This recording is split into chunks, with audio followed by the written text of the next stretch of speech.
Joining us now from Washington is CBS News national security analyst Juan Zarate. Juan, good to see you. Good morning. Good morning, Jeff. You've had a chance to take a look at some of this stuff. How significant is it?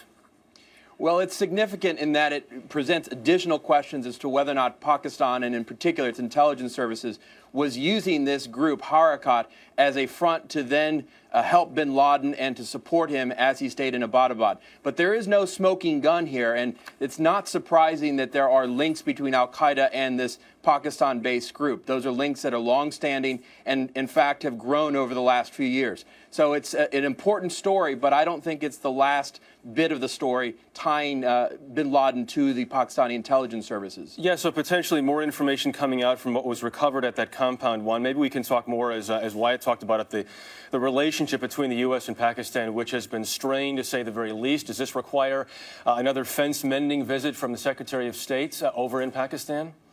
Well, this will clearly add to the deep mistrust and tension between the countries. And it also signals, Jeff, that this issue isn't going to go away. This is a festering issue, the bin Laden raid, the killing in the heart of Pakistan. It's not going to go away anytime soon. And the more questions are added to this, the deeper the tension will grow between the U.S. and Pakistan. Meantime, before you leave here, Juan, I want to ask you about one other thing that we thought was pretty significant here this morning when we saw it, and that is that Osama bin Laden was looking to change al-Qaeda's name. Why is that? Well, if that report is true, it would be significant because al-Qaeda's brand had been tarnished over the last few years. It had been killing Muslim civilians.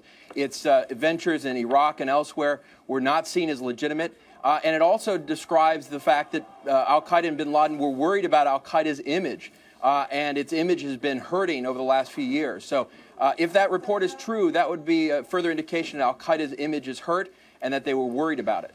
Juan Zarate from Washington. Juan, always good to see you. Thanks for your time.